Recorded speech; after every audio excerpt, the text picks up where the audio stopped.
There is a moment in every person's life when the noise finally fades, the phone stops ringing, the messages slow down, the invitations disappear, and suddenly there is nothing left but silence. For most people, that silence feels terrifying. They rush to fill it with conversations, relationships, entertainment, or distractions, because they have been conditioned to believe that being alone is a sign of failure. Society constantly tells us that happiness must come from being chosen by someone else, loved by someone else, or validated by someone else. But this belief creates one of the greatest psychological traps a person can fall into. The moment your happiness depends on another person, your freedom quietly disappears. The strongest individuals in history understood something most people never discover. Solitude is not punishment. Solitude is training. It is the place where identity is forged, where emotional strength is tested, and where true power quietly develops without applause. When you are alone, there is no audience to impress, no expectations to satisfy, and no mask to wear. You are forced to meet the only person you cannot escape, yourself. This is why so many people fear living alone. It removes every distraction that normally hides their insecurities. In a crowded room, you can pretend to be confident. In a relationship, you can borrow someone else's emotional stability.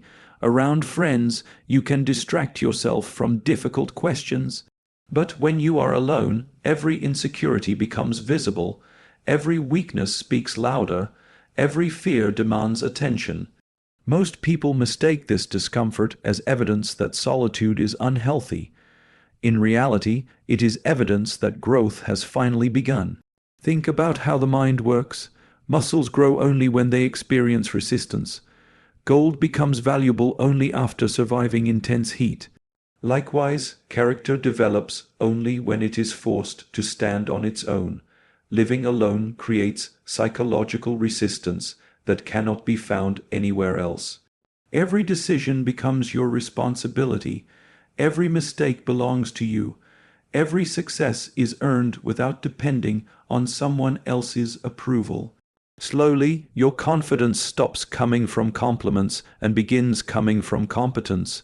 This is one of the greatest shifts a human being can experience. There is a hidden danger in constantly surrounding yourself with people.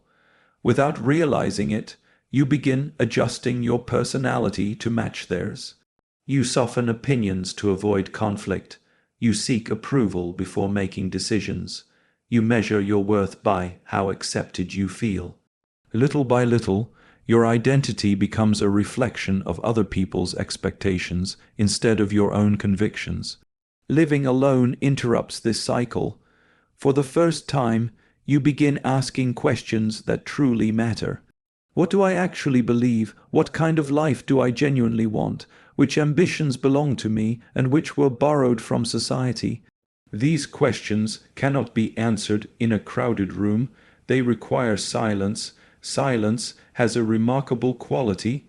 It exposes truth. Many people avoid silence because silence cannot be manipulated. It does not flatter your ego. It does not distract you from uncomfortable realities. Instead, it patiently reveals who you really are beneath every performance. This is why philosophers throughout history valued solitude so deeply. They understood that wisdom is rarely discovered in constant conversation. It emerges during long walks, quiet mornings, late nights, and moments when the mind finally has space to think without interruption. Modern life has almost eliminated these moments. Every spare second is filled with notifications, videos, conversations, and endless stimulation. We have become uncomfortable simply sitting with our own thoughts. Ironically, the more connected society becomes, the less connected people become with themselves. Living alone gives you something incredibly rare, uninterrupted access to your own mind. At first, this feels uncomfortable. Then it becomes peaceful. Eventually, it becomes addictive. You begin enjoying mornings without chaos, You learn to make decisions without asking for permission. You discover hobbies simply because they interest you, not because they impress someone else. Your standards become internal rather than external. This is the beginning of real confidence. Notice that truly confident people rarely demand attention. They do not constantly explain themselves or seek reassurance. Their confidence comes from years of private victories that no one else witnessed. They have spent enough time alone to know exactly who they are. As a result, they cannot be easily manipulated by praise or criticism. Psychologically, this changes everything. People who desperately need approval are predictable. Compliment them and they follow you. Reject them and they chase you. Ignore them and they question their worth. But someone who has mastered solitude no longer reacts this way. Their emotional center exists within themselves rather than inside other people's opinions. That is real freedom. Freedom is often misunderstood as the ability to do whatever you want. In reality, freedom begins the moment you no longer need someone else's validation to feel valuable. That kind of freedom cannot be purchased. It cannot be given to you by a relationship. It must be earned through countless hours of facing yourself honestly. Living alone also teaches emotional discipline. There will be difficult evenings, moments of doubt, days when loneliness whispers that something must be wrong with you. But if you resist the urge to escape those feelings, something remarkable happens. You discover that emotions rise and fall like waves. They are temporary. You stop reacting impulsively because you realize discomfort is not an emergency. It is a teacher. This lesson becomes one of your greatest strengths. Instead of seeking people to rescue you from every difficult emotion, you learn to regulate yourself. You become calmer under pressure, more thoughtful in conflict, and more patient with uncertainty. These qualities are not developed inside comfort. They are developed in solitude. Ironically, people often become far more attractive after they stop fearing being alone. Why? Because independence creates quiet confidence. Others sense that your happiness does not depend on them. You are not trying to possess anyone. You are simply choosing to share your life rather than begging someone to complete it. That changes every relationship you will ever have. Living alone is not about rejecting love. It is about refusing to abandon yourself in the pursuit of it. Before you can truly understand another person, you must first understand the person you become when no one is watching. Only then can your relationships be built on respect instead of need, choice instead of desperation, and strength instead of fear. If solitude is where power is born, then the next lesson is understanding what often steals that power before it has a chance to mature. Most people are taught that every relationship is inherently valuable. They grow up believing that being in a relationship is a symbol of success, stability, or happiness. Yet very few people are taught a more important truth. Not every relationship elevates you. Some quietly diminish you. Some slowly consume your time, your ambition, your emotional energy, and eventually your identity. The most dangerous relationships are rarely dramatic. They do not destroy you overnight. They weaken you gradually, so subtly that you mistake dependency for love and sacrifice for loyalty. Human beings are social creatures, but they are also deeply adaptable. We become like the people we spend the most time with. This is one of the greatest psychological laws governing human behavior. Every conversation influences your thinking. Every expectation shapes your decisions. Every emotional environment leaves its mark on your character. If you surround yourself with people who encourage discipline, courage, and purpose, you naturally begin to reflect those qualities. But if you remain in relationships driven by insecurity, constant conflict, jealousy, or emotional dependence, those patterns slowly become your own. This transformation rarely announces itself. It happens in silence. You postpone one goal because your partner needs reassurance. You ignore one opportunity because someone fears your success. You stop pursuing a passion because it creates tension.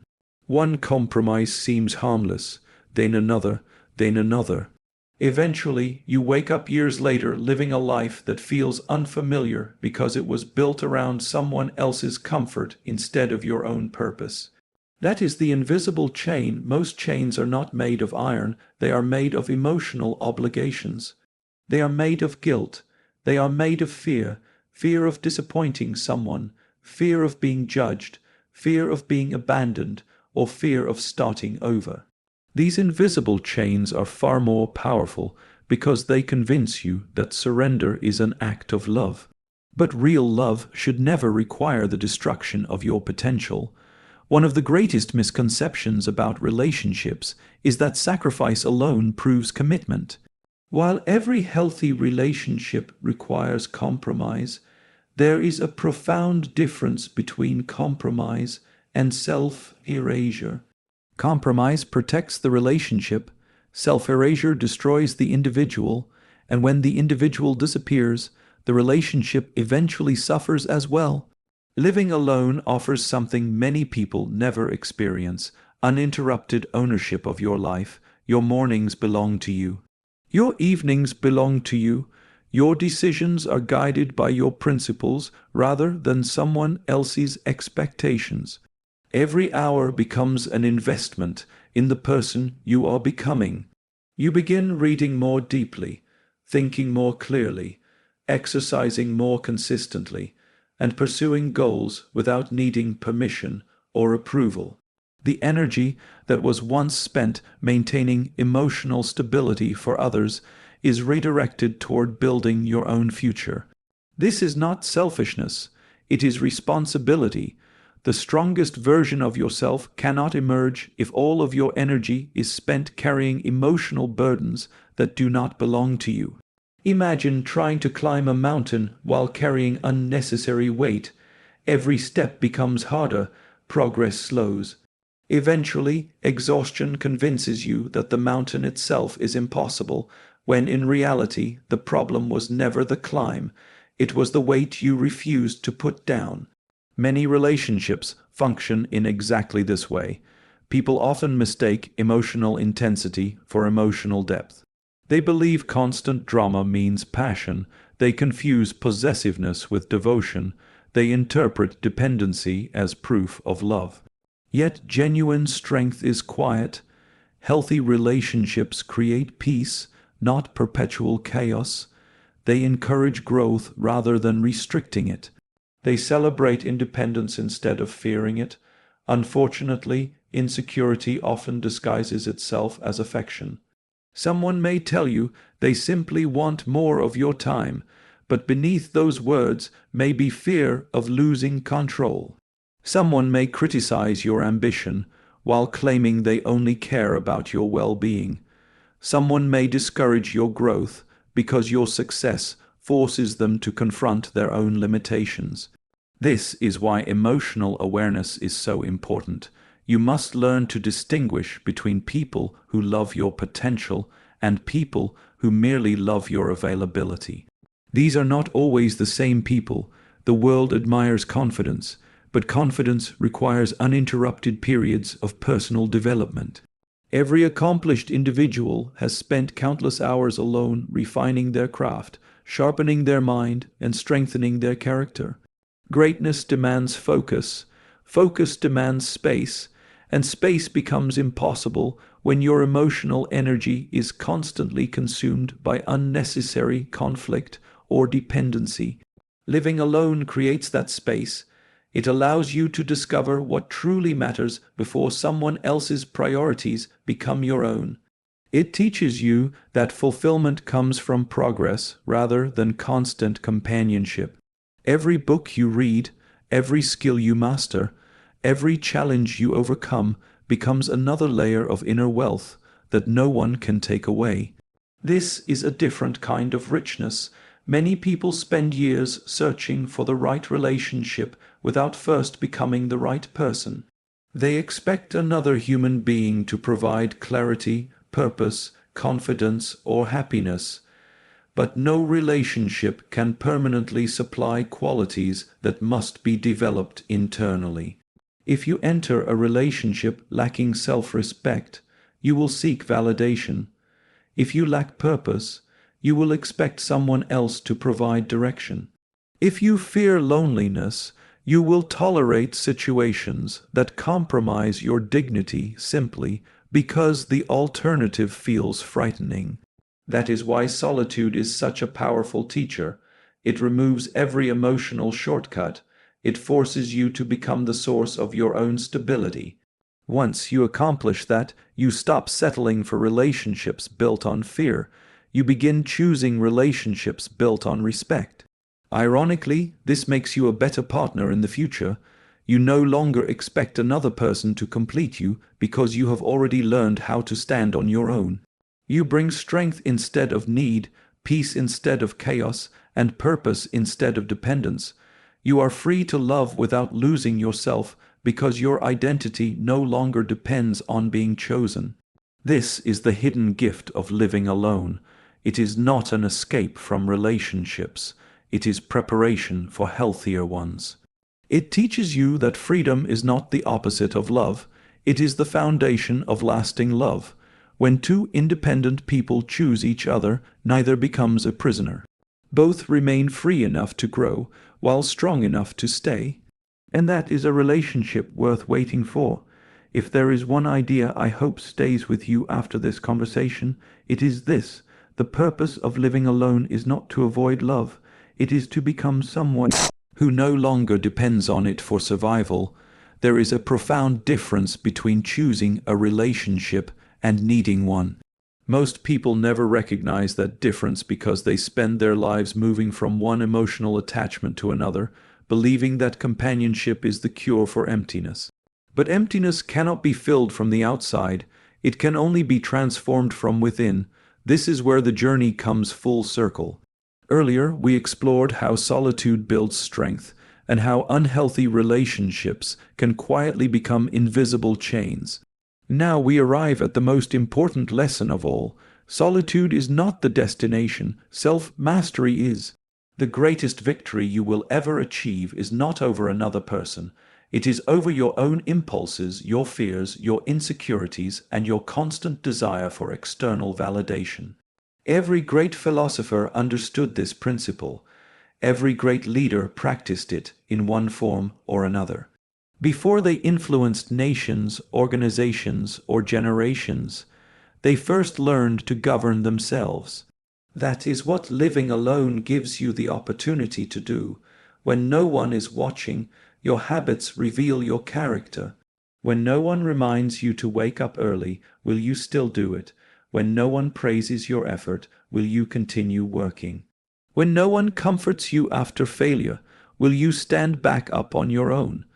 These questions determine your future far more than your relationship status ever will. Self-mastery is built in moments that seem ordinary. It is choosing discipline over comfort. It is choosing reflection over distraction. It is choosing patience over emotional reaction. Day after day, these small decisions accumulate until they reshape your identity. Eventually, something remarkable happens. You stop seeking permission to become the person you were meant to be. Many people unknowingly live their lives waiting for someone else's approval. They wait for a partner to support their dreams before they pursue them. They wait for friends to believe in them before they believe in themselves. They wait for society to validate their choices before taking action. But confidence born from approval is fragile. The moment approval disappears, confidence disappears with it. Confidence built through self-mastery is entirely different. It survives criticism because it was never built on compliments. It survives rejection because it was never dependent on acceptance. It survives loneliness because it discovered peace long before another person entered the picture. That is true independence. Psychologically, this changes the way you approach every human interaction. Instead of asking, "How do I make this person stay?" you begin asking, "Does this relationship align with the life I am building?" And notice how different those questions are. The first comes from fear, the second comes from strength. Fear always negotiates with its own standards. It accepts disrespect because losing the relationship seems worse than losing self-respect. It tolerates manipulation because conflict feels uncomfortable. It remains silent because honesty risks abandonment. Strength behaves differently. Strength does not chase where it is merely tolerated. Strength does not shrink to make others comfortable. Strength understands that walking away from the wrong relationship is often the greatest act of self-respect. This does not mean becoming cold or emotionally distant. In fact, genuine self-mastery makes you more compassionate. When you no longer need people to validate your existence, you stop trying to control them. You stop demanding that they fill every emotional gap inside you.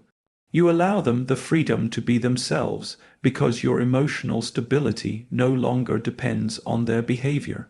Ironically, this is what makes relationships healthier. Most conflict begins with expectation. We expect someone to understand us without communication. We expect someone to heal wounds they did not create.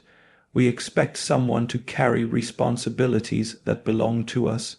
These expectations become burdens that eventually damage even strong relationships, but the person who has learned to live alone approaches love differently.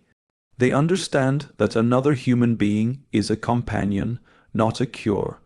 This single realization transforms everything. Instead of entering relationships with empty hands stretched out, hoping someone will fill them, you arrive with a full life already in progress. You bring ambition, emotional stability, purpose, and inner peace. Your partner is not responsible for creating those qualities. They simply become someone with whom you choose to share them. That is the difference between dependence and partnership. One drains, the other multiplies.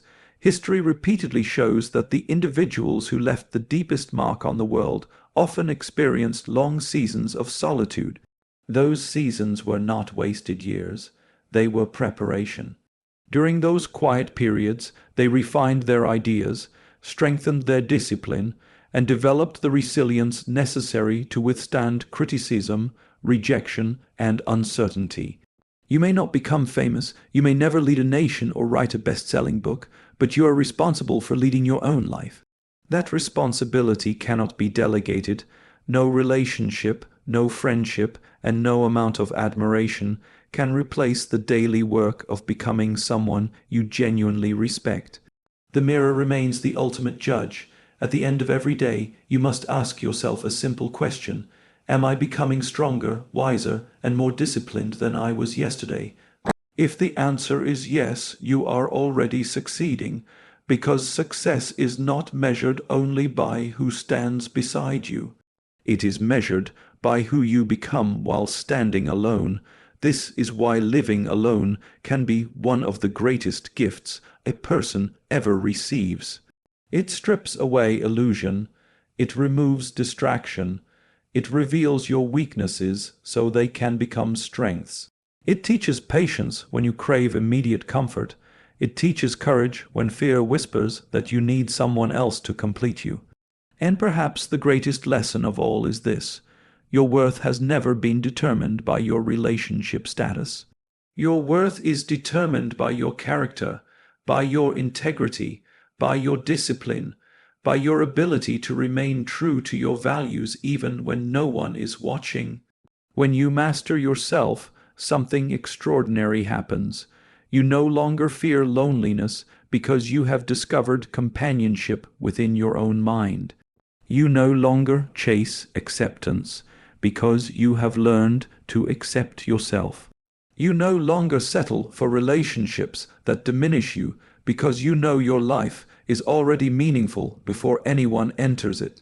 Then, and only then, are you truly free to love, not from desperation, not from fear, not from emptiness, but from abundance. And that kind of love is rare because it begins with a person who has already mastered the most important relationship they will ever have, the relationship with themselves.